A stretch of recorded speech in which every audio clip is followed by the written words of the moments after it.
네, 안녕하세요. 장영란입니다. 우리 강의가 이제 오늘 서구의 상상력이라는 제목으로 그리스 신화의 철학 에스프리라는 제목으로 이렇게 시작이 되는데요. 아무래도 그리스 신화는 일반적으로 굉장히 많이 알려진 내용이고, 그래서 여러분들도 어느 정도는 그리스 신화에 대한 기본적인 내용들은 알고 있으리라고 생각합니다. 그렇지만 이제 특별히 이제 그리스 신화에 대해서 좀 철학적인 어떤 논의들을 갖다가 좀 이끌어서 좀 심도가 있는 내용들을 한번 더 살펴보자는 취지에서 이번 그 학기의 수업 내용을 갖다가 그리스 신화의 철학 에스프리라고 이렇게 정해보았습니다. 네, 이미 한 10년 전부터, 그죠?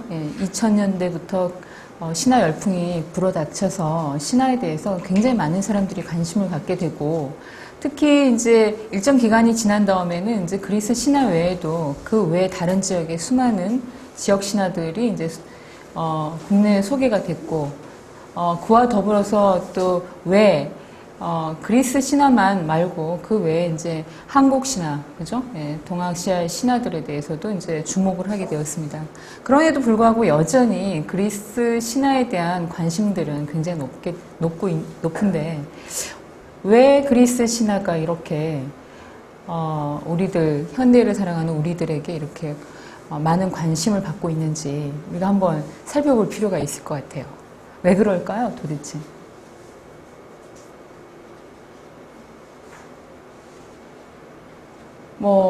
그 외에 북유럽 신화도 있고, 그죠? 아메리카 신화도 있고, 그 동아시아의 여러 나라의 중국, 일본, 그죠? 인도, 여러 신화들인데, 특히 그 서구에서도 마찬가지겠지만, 우리나라에서 그리스 신화에 대한 관심은 다른 어떤 신화보다도 특히 더, 많은 걸로 이렇게 알려져 있어요. 그죠?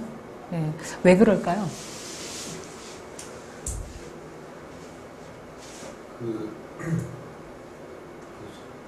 서양 철학사를 이끈 대부분의 철학자들의 원천이 대부분 그리스 철학에 있고 해서 네, 지금 잘 얘기해 주셨는데, 서구 사상의 기원이라고 한다면은 아무래도 그리스 신화라고 얘기할 수가 있어요. 그러니까 서구에서 최초로 학문이 시작되었을 때가 바로 이제 철학이라는 이름으로 불렸고, 이 철학이라는 것이 기본적으로 그리스 서사시 비극, 그 다음에 그 이후에 로마 시대의 철학에 이르기까지 바로 이 그리스 신화에서 모든 어떤 근원적인 사유가 유래되었다라고 이렇게 볼 수가 있어요. 그래서 서구 사상을 살펴보는데 기본적으로 그리스 신화에 대한 주요 내용들을 갖다가 우리가 살펴보지 못한다면 그와 관련된 서구 문학 예술의 2000년 동안 이루어졌던 주요 상징들이나 이미지를 이해하기가 굉장히 어려워지고, 또 기본적으로 그리스 철학에서 출발한 서구의 주요 학문들 있죠. 예, 근대의 다양한 학문으로 분리되었지만은 기본적으로 고대 그리스에서는 철학이라는 것이 학문이라는 거하고 동일시 되어 있었어요. 그래서 하나의 학문으로, 하나의 보편 학문으로 되어 있었지만은 근대 와서 다양한 분과 학문으로 이렇게 나눠졌기 때문에 이 그리스 철학과 관련해서 이 철학의 근원이 되는 정신들이 무엇인가를 살펴보기 위해서는 반드시 그리스 신화에 대한 이해가 필요하다라고 이렇게 볼 수가 있어요. 더군다나 그렇다면은 그 외에 다른 신화에 비해서 왜 굳이 우리가 그리스 신화를 더 깊이 있게 연구할 필요가 있는가를 또 한번 살펴볼 수가 있는데요. 그거는 아까 또 말씀드렸지만은 물론 지금 현재까지 이제 새롭게 발굴되고 있는 고대 문명의 여러 신화들이 이제 여전히 아직까지도 이렇게 새롭게 많이 발굴되고 있는데요. 그럼에도 불구하고 그리스 신화 같은 경우에는 근 800년에서 1000년 이상 동안 문학, 예술, 철학, 그 다음에 종교, 정치 이런 것들도 성향갖고 체계화 되었다라고 볼 수가 있어요. 그래서 문헌상으로도 BC 750년경에 호메로스가 일리아스를 쓴 이래로부터 로마 시대의 문학과 철학에 이르기까지 수많은 텍스트들이 그리스 신화의 주요 자료들이라고 이렇게 볼 수가 있어요. 그렇기 때문에 다른 신화의 그냥 1차 자료만 있는 거에 비하면은 그리스 신화는 굉장히 다양한 2차 문헌들과 그와 관련된 원전 자료들이 엄청나게 많기 때문에 인간의 어떤 보편적인 어떤 정신의 근원이라고 원형이라고 볼 수 있는 것들을 갖다가 담고 있고 또 그것들을 분석을 하고 해석을 하는 작업에서 현대인들이 지금 이 시대를 살아갈 때 신화 속에서 건져 올려낼 수 있는 여러 가지 논의들이 그 안에 움찔거리고 있다라고 이렇게 볼 수가 있습니다. 그래서 그리스 신화를 오늘날에도 여전히 우리가 한번 깊이 있게 달아볼 필요가 있다라는 것으로부터 이제 수업을 시작하도록 하고요. 가장 중요한 건 뭐냐면 이제 일반적으로 사람들이 그리스 신화를 처음 접할 때 굉장히 이야기 중심으로 접하기 때문에 그리스 신화가 갖고 있는 다양한 상징이나 이미지들을 쉽게 간과하는 경우가 많습니다. 그래서 우리가 어떤 텍스트를 주로 봐야 되고 또 어떻게 또 접근을 해 들어가야 되는지 이런 방법에 대해서 먼저 이렇게 살펴볼 필요가 있다라고 이렇게 생각이 듭니다. 제가 주로 이제 소개하는 거는 오늘날 이제 신화라는 학문이 다양한 학문 분야에서 이렇게 접근이 되고 있잖아요. 그래서 사실 신화학이라는 것이 독자적으로 있는 것이 아니라 각 분과 학문에서 신화라는 것을 여러 가지 방법을 통해서 각자의 학문적 방법을 통해 갖고 접근해서 그 일종의 신화에 대한 학문적인 어떤 그 내용들이 구축이 됐다라고 이렇게 볼 수가 있어요. 그래서 우리가 흔히 알고 있는 철학, 종교, 문학, 예술뿐만 아니라 그 다음에 정신분석학, 인류학, 고고학 다양한 학문에서 현재 신화가 연구되고 있어요. 그래서 특히 이런 텍스트들이 어떤 것인지 여러분들이 한번 살펴보고 또 그와 관련된 주요 논의들을 갖다 여러분들이 알게 되면 앞으로 이 강의를 통해 갖고 여러분들이 좀 더 심화시켜 갖고 공부를 하고 싶을 때 이런 텍스트들이 살펴보면은 좋은 어떤 방법을 갖다가 제시해 줄 수 있을 거라고 저는 생각을 합니다. 그래서 오늘 이 그리스 신화를 강의하는 데 있어서 주요 텍스트들이 뭘까? 근데 여러분들이 관심사가 다 다를 것 같아요. 어떤 사람은 이제 예술을 전공한 사람도 있고 문학을 전공하신 분도 있고, 그죠? 예. 또는 정신분석학을 에 관심이 있는 분들도 있고 다양한 관심을 가지고 이 그리스 신화 강의를 들어오신 걸로 알고 있어요. 그래서 이 다양한 학문들 중에서 가장 기본적인 텍스트 그리고 현재 우리나라에서 이렇게 찾아볼 수 있는 텍스트들 이런 것을 갖다가 선별해서 몇 가지 여러분들에게 그 소개를 좀 해드리는 것으로 이제 처음 강의를 시작하려고 합니다. 예. 일단은 가장 중요한 게 아까도 말씀드렸지만은 이 그리스 신화의 기본적인 내용과 관련된 거예요. 그래서 소위 말하는 원전이라고 할 수 있는 텍스트들이 상당히 많아요. 좀 전에 말씀드린 것처럼 최소한 문헌상으로는 호메로스 750년경의 호메로스 작품으로부터 시작해서 로마 시대의 키케로 작품에 이르기까지 몇백 년 동안 수많은 작품들이 그리스 신화 로서 쓰여졌거든요. 여러분들 알다시피 일반적으로 그리스 신화라고 할 때 시중에 나와 있는 여러 가지 책들을 보면은 내용들이 비슷비슷한데 다른 경우들이 있어요. 그죠? 그런 이유가 뭐냐면 첫 번째는 뭐냐면 그 주요 원전 자료와 그 책을 쓰는 저자의 그 문학적 또는 예술적 상상력이 엇갈리면서 생기는 오류에서 비롯돼서 그 동일한 내용에 대해서 좀 더 차이들이 이렇게 생기는 경우도 있고, 두 번째로는 뭐냐면 원래 그리스 신화가 700~800년 이상 동안 동일한 내용을 다양한 방식으로 변주를 해왔어요. 그러다 보니까 전승이 굉장히 많아요.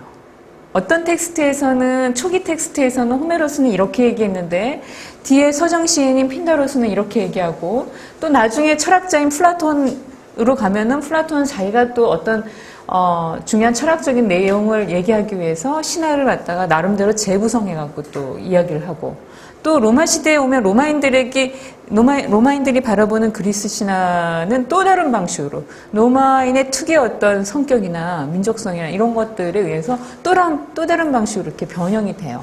그래서 그 그리스 신화 전체를 두고 볼 때, 그죠? 한 가지 이야기에도 굉장히 다양한 전승이 있고, 중요한 건 뭐냐면 다양한 전승이 있지만 그 중에서 아닌 것들은 분명히 있다라는 거예요. 그래서 그것이 어떤 것이 올바른 건지 올바르지 않은 텍스트인지를 우리가 분명히 구분을 해야 돼요. 그래서 저는 항상 그 신화를 처음 입문한 사람들에게 권하는 건 뭐냐면 인용이 있는 것을 갖다가 반드시 읽어야 된다라는 거예요. 인용이 없는 거는 그것을 쓴 저자나 필자가 자기 자신도 정확한 출처를 알지 못하고 쓰고, 또 알고 있다고 하더라도 사실은 혼돈될 수도 있어요. 저 같은 경우도 텍스트를 쓸 때 그 머릿속에 있는 것 같고 이렇게 1차적으로 써요. 그리고 나중에는 인용한 것을 갖다가 찾아내느라고 찾아갖고 붙이느라고 시간을 엄청나게 많이 써요. 그러니까 제가 잘 기억이 안 나는 건 처음부터 찾아서 쓰지만은 사실은 이제 많이 읽다 보니까 어떤 텍스트에 있다라는 거, 뭐 호메로스 일리아스에 몇 권에 있다라는 거, 이거는 기억하잖아요. 근데 몇 행에 있다라는 건 기억을 못하니까 이제 찾아서 써야 되고, 그런 작업들은 나중에 하거든요. 근데 전공자 같은 경우도 이렇게 찾는 과정에서 착각을 해서 오류가 일어나는 경우가 있어요. 근데 아예 그런 작업들을 안 해준다면은 내용 자체도, 전승 자체도 미묘한 차이가 있고, 오류가 존재할 가능성이 많아요. 그래서 반드시 어떤 내용에 대해서, 신화의 어떤 내용을 얘기할 때 어떤 전승에서 가져왔는지, 어떤 텍스트에서 가져왔는지, 이것을 갖다가 반드시 기록한 텍스트들을 보는 게 가장 안전해요. 여러 사람들이 다양하게 그리스 신화에 대해서 얘기하는데 1차 자료가 여러분들이 틀리게 되면은 그 나머지에 여러분들이 다양한 방식으로 사유하고 힘들게 만들어낸 여러 가지 해석들이 뿌리부터 흔들릴 수가 있거든요. 그래서 기본 텍스트를 여러분들이 정확한 것을 선택을 해야 된다는 거예요. 자, 그런데 저도 마찬가지고 이 원전 텍스트들을 다 볼 수가 없어요. 너무너무 많기 때문에. 그리고 이제 잘 알다시피 그리스어로 되어 있기 때문에 이게 쉽지가 않아요. 저는 철학을 전공했지만 그리스어를 알고 언어를 알고 있는 사람들도 보려고 그러면 굉장히 시간이 많이 걸리면서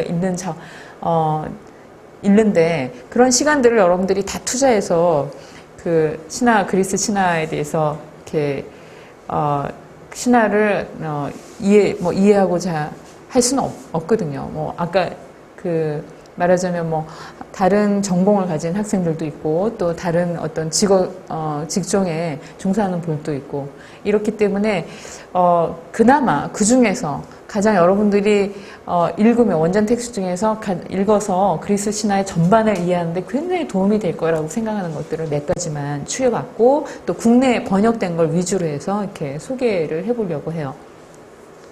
자, 첫 번째 당연히 이제 호메로스의 일리아스하고 오디세이아죠. 예. 이 호메로스의 이름이 붙은 거는 그 밑에 호메로스의 창가라는 텍스트가 한 개 더 있어요. 이거는 사실은 이제 호메로스 창가라는 이름이 붙어 있긴 하지만은 사실은 호메로스가 썼는지 불분명한 그런 텍스트인데, 중요한 건 뭐냐면 여기에 이제 신들의 탄생과 또 올림포스의 이렇게 올림포스의 신으로 이제 들어오게 되는 과정들을 갖다 이렇게 에피소드를 상당히 많이 이렇게 싣고 있어요. 그래서 이게 스토리텔링이 굉장히 재미있게 구성된 게 호메로스 창가예요. 그래서 사실은 이 내용을 우리가 번역이 돼 있다면 이 텍스트를 한번 읽으면 여러분들이 훨씬 더 편하고 신들에 대한 좀 더 자세한 논의들을 갖다가 살펴볼 수가 있어요. 호메로스의 일리아스하고 오디세이아는 아시는 분은 아시겠지만은 호메로스라는 인물이 실제로 존재했던 인물인지 첫 번째, 이거부터 불분명하죠. 그죠? 그리고 두 번째, 일리아스하고 오디세이아가 호메로스라는 작가에 의해서 쓰여졌는지 안 쓰여졌는지 이것도 불분명하고요. 세 번째, 우리가 흔히 알고 있는 것처럼 일리아스와 오디세이아가 호메로스라는 작가에 의해서 쓰여졌다고 하지만은 이 두 작품이 굉장히 많은 차이점을 갖고 있기 때문에 대부분의 이 문헌학을 하는 학자들은 이 두 작품이 동일한 작자에 의해서 쓰여진 거라고 이렇게 생각하지 않아요. 제가 이제 예를 들어서 하나 설명을 드리면은, 예를 들면 운명관이 굉장히 차이가 나요. 말하자면 일리아스에서는 인간의 운명은 신들에 의해서 정해졌다라고 얘기를 해요. 그래서 제우스가 이제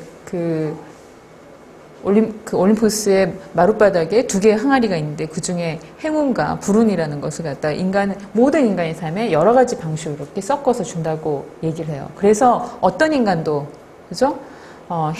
가장 즐겁게 행복한 삶을 살 수는 없다라는 거야. 항상 살아가면서 행운과 불운을 갖다 번갈아가면서 맞이하면서 살아가는 비극적인 존재라고 이렇게 생각하는 내용들이 이렇게 나와요.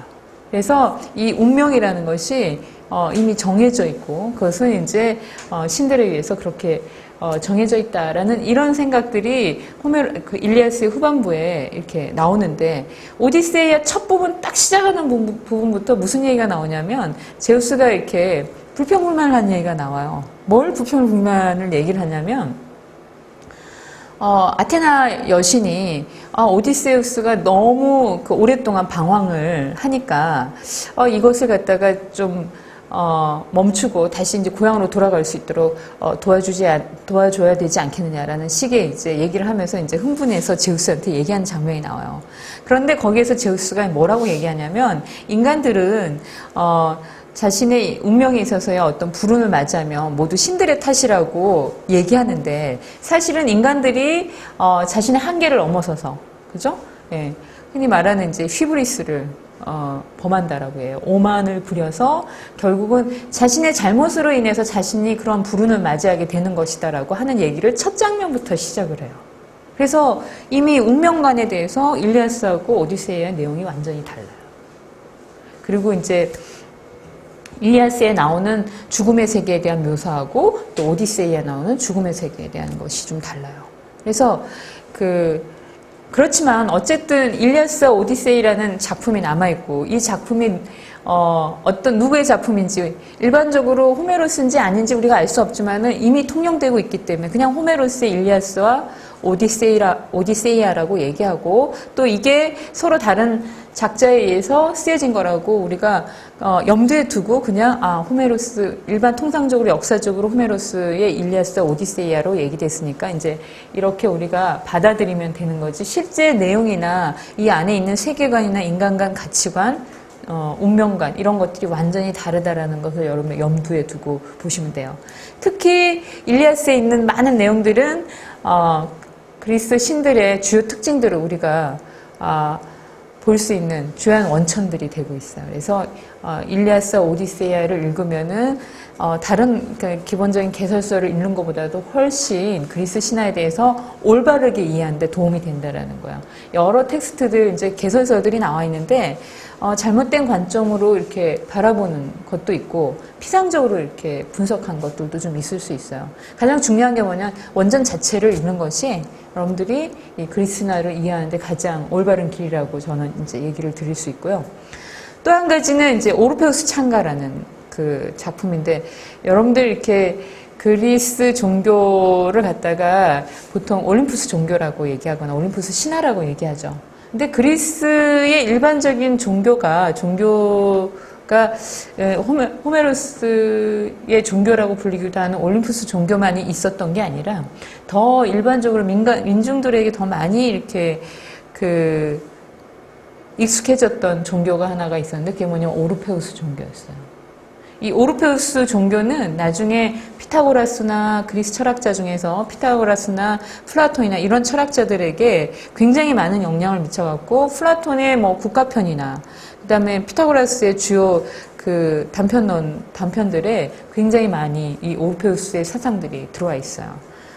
그래서 이 오르페우스 창가라는 작품은 이 오르페우스 종교의 주요 내용들을 갖다가 이렇게 담고 있는 내용이에요. 당연히 번역이 안 됐어요. 번역이 안 돼도 중요하기 때문에 제가 해놨던 거고, 나중에 이제 우리가 그리스 철학과 신화를 접목하는 지점에 오게 되면은, 그죠? 플라톤이나 이런 철학자들을 얘기하게 되면은 반드시 오르페우스 종교에 대한 얘기를 할 수밖에 없어요. 그리고 이제, 그 우주 생성과 창조와 관련된 논의가 나올 때, 호메로스 종교에서 나오는, 신화에서 나오는 우주 생성 신화뿐만 아니라 오르페우스 종교에서 말하는 우주 생성 신화도 우리가 반드시 다뤄볼 필요가 있어요.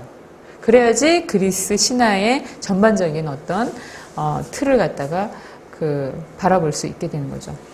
호메로스와 맞먹는 또 한 명의 중요한 그리스의 서사 시인이 있어요. 바로 헤시오도스라고 하는 인물인데, 이 헤시오도스는 이제 당시에 농부였다라고 얘기해요. 그래 주요 작품들이 다행히도 우리나라에 번역이 돼 있어요. 그래서 신통기와 일간아날들, 이 텍스트가 그리스에서 한국말로 번역이 돼 있어요. 이것도 우리가 흔히 알고 있는 그리스 로마 신화를 쓴 토마스 벌핀치 책 같은 거는 대부분 헤시오도스의 기본적인 텍스트에 의존해갖고 쓰여진 거야.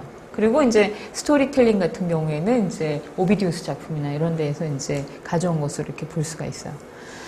그 다음에 이제 호메로스와 헤시오도스는 그리스의 서사시의 주요 대표적인 인물이라고 본다면, 그리스의 서정시인으로 유명한 사람이 이제 핀다로스가 있어요. 그래서 이 핀다로스의 작품들이 이렇게 올림피아, 네메아, 피티아 이런 작품들이 있어요. 보면 알겠지만 그리스의 주요 도시의 이름들과 관련돼 있고, 이제 주요 여기서 일어나는 종교적 제의와 관련된 얘기인데, 이 핀다로스가 왜 중요하냐면은 아까 전에도 말씀드린 것처럼 그리스 신화의 주요 내용들이 700~800년 동안 이렇게 지속되면서 신관도 바뀌어요.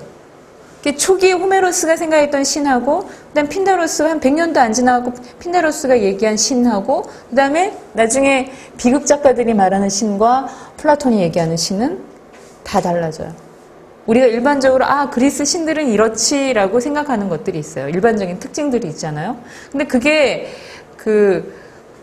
초기부터 중기, 후기, 로마 시대까지 계속해서 변화됐다라는 걸 아셔야 돼요. 그래서 우리가 이제 이 텍스트 설명을 끝나고 일반적인 특징에 대해서 얘기할 때 보면은 이 신관이 어떻게 변화됐고, 우리가 알고 있는 그리스 신들의 본래적인 모습들이 일반적으로 아는 거하고 굉장히 많이 다르다라는 것을 아시게 될 거예요. 그 다음에 이제 파우사니아스의 그리스 안내기라는 텍스트도 있는데, 이것도 번역이 안 됐는데 일반적으로 서구에서는 굉장히 많이 알려진 텍스트예요. 그러니까 일반인들이 주로 보는 텍스트 중에 하나이고,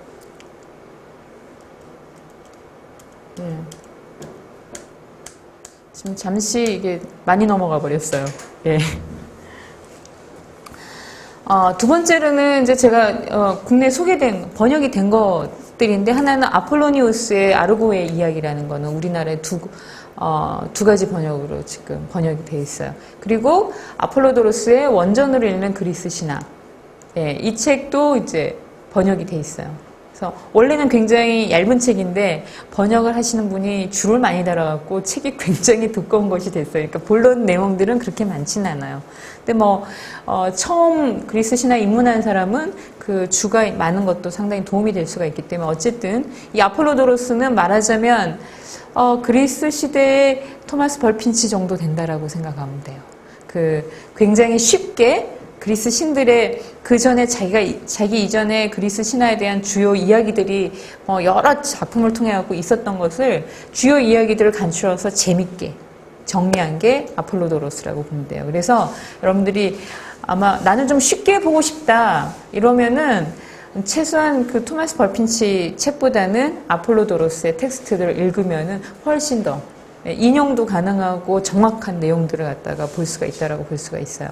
그다음에 우리나라에 가장 먼저 소개된 게 오비디우스의 변신 이야기라고 하는데, 이게 로마 시대 작가예요. 오비디우스 같은 경우는. 그러다 보니까 굉장히 통속적이에요. 그래서 내용들, 오늘날 우리가 알고 있는 주요 내용들 있죠. 예. 이윤기 선생님의 그리스 신화 이야기의 주요 내용들이 오비디우스의 변신과 관련된 내용들이 주요 기초 자료로 사용되고 있어요. 그런데 중요한 건 뭐냐면, 이 로마 시대의 오비디우스가 이미 그리스 신화에 대해서 굉장히 통속화시켜서 쓰고 있다라는 거예요. 그래서 그리스 신화의 기본 정신들이 잘 저는 반영이 안 됐다라고 이렇게 보고 있어요. 참고로 원전 자료니까 참고로 보긴 하지만은 보다 그리스적인 어떤 신화의 내용들을 우리가 찾아보려면 그 이전 사람들의 텍스트를 보는 것이 훨씬 좋아요. 그다음에 이제 키케로가 이제 신화에 대해서 그리스 철학자나 로마 철학자들이 전부 그리스 신화에 대한 얘기들을 다 하고 있어요. 이런 저런 방식으로 해서 여러분들이 이제 키케로 작품에서도 몇 개 볼 수가 있고, 그다음에 가장 중요한 거. 네, 그리스 비극 작품들이에요. 그러니까 그리스의 3대 비극 작가들, 에우리피데스, 아이스킬로스, 소포클레스. 이런 작가들의 작품들이 국내에 이제 번역이 돼 있죠.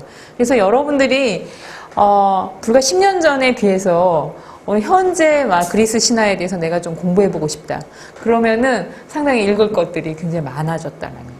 원전 자료만 해도 지금 비극 작품 3대 비극 작가들의 작품들이 번역이 돼 있죠. 그 다음에 아폴로도로스의 작품도 번역돼 있고 호메로스의 일리아스, 오디세이아 책들이 다 두껍기 때문에 이것만 봐도 상당히 시간이 걸려요.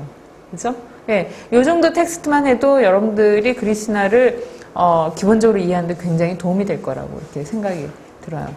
그 다음에 이제 신화 개설서는 이제 케렌이라는 사람은 이제 융하고도 같이 신화에 대해서 책을 썼던 사람이에요. 그래서 그리스 신화라는 텍스트를 보면은, 장점이 뭐냐면은, 모든 전승 이야기들에 대해서 다 인용을 다 붙여놨어요. 이거는 호메로스에 어디서 찾아보면 되고, 이거는 파우사니아스에 어디에 나오고, 이걸 갖다 다 붙여놨어요. 단점은 뭐냐면, 안 읽혀요. 왜 안 읽히냐? 원전 내용을 거의 다 따다 붙이는 식으로 이렇게 해놨어요. 그래서, 이야기식으로 술술술술 읽는 책이 전혀 아니에요. 그냥 자료집으로 보셔야 돼요. 자료집으로 이렇게 보시는 책이고, 영미 쪽에서 많이 보는 책은 로버트 그레이브스의 그리스 신화라는 책이에요. 이거는 번역이 안 돼 있어요. 그리고 이제 종교 쪽에서는 여러분들이 아마 신화에 관심을 갖고 이렇게 서점에 나가면 굉장히 많이 나와 있는 책이 캠벨 책이에요. 조셉 캠벨 책이고, 캠벨이 우리나라에 처음에 들어오면서 캠벨 책이 번역이 되면서 국내에 신화 독자들이 굉장히 많이 형성이 됐던 걸로 알고 있어요. 이 캠벨 책이 신에 가면 1, 2, 3, 4권이 다 번역이 돼 있어요.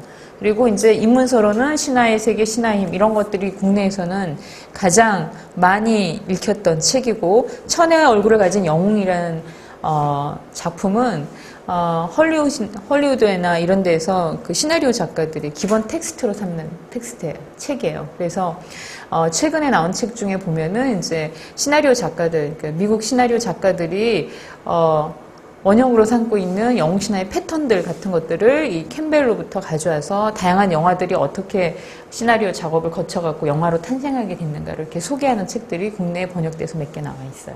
그래서 이런 텍스트들은 굉장히 캠벨 책 같은 경우는 기본서로 이제 볼 수 있다라는 거예요. 그리고 제가 또 한 가지 여러분들한테 꼭 소개하고 싶은 게 이 엘리아데라는 사람의 책인데, 특히 이제 예술하는 사람들 있죠. 예술계통의 사람들은 이 엘리아데의 종교 형태론이라는 텍스트를 한번 꼭 보시면 도움이 되실 거예요.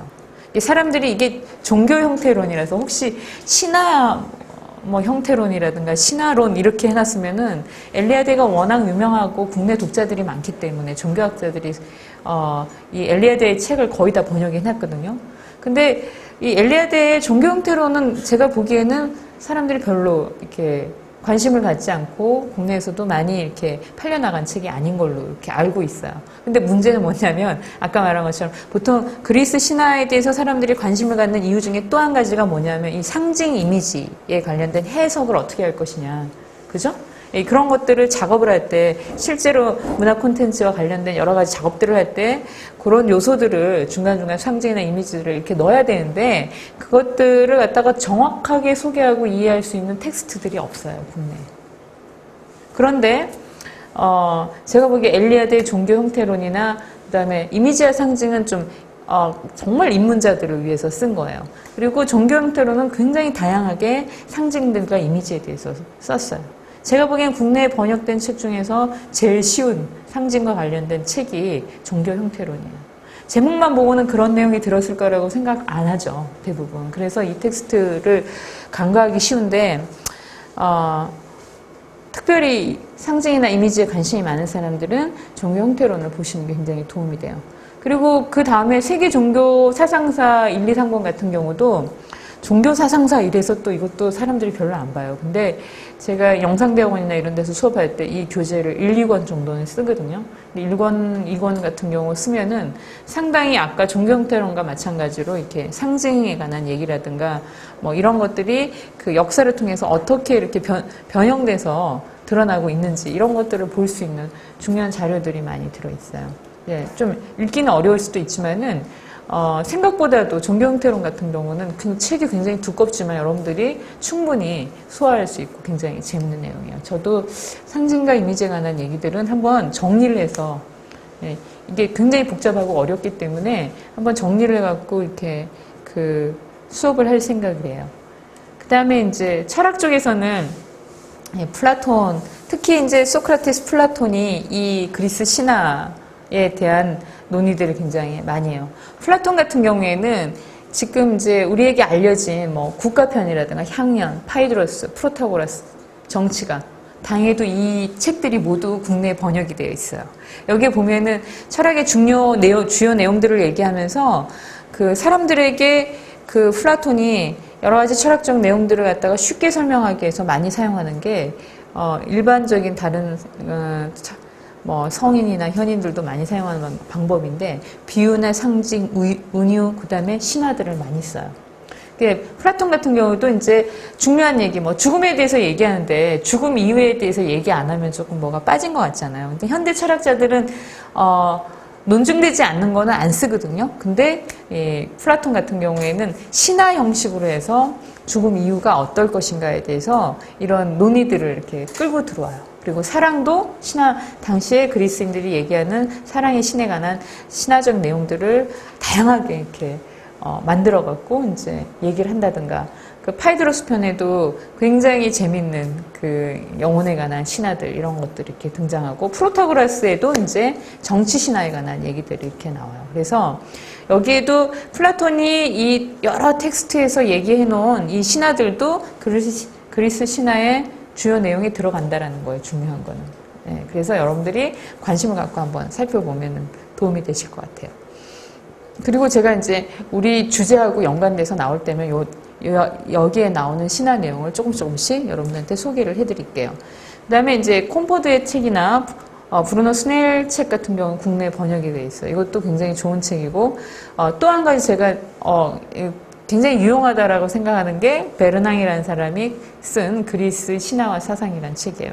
이거는 이제 나는 이제 일반론에 대해서 입문적인 내용은 어느 정도 소화가 됐다라고 이렇게 생각하신 분은 이걸 한번 도전해 보시면은 굉장히 유용한 내용들이 많이 있다라고 이렇게 소개해 드릴 수가 있어요.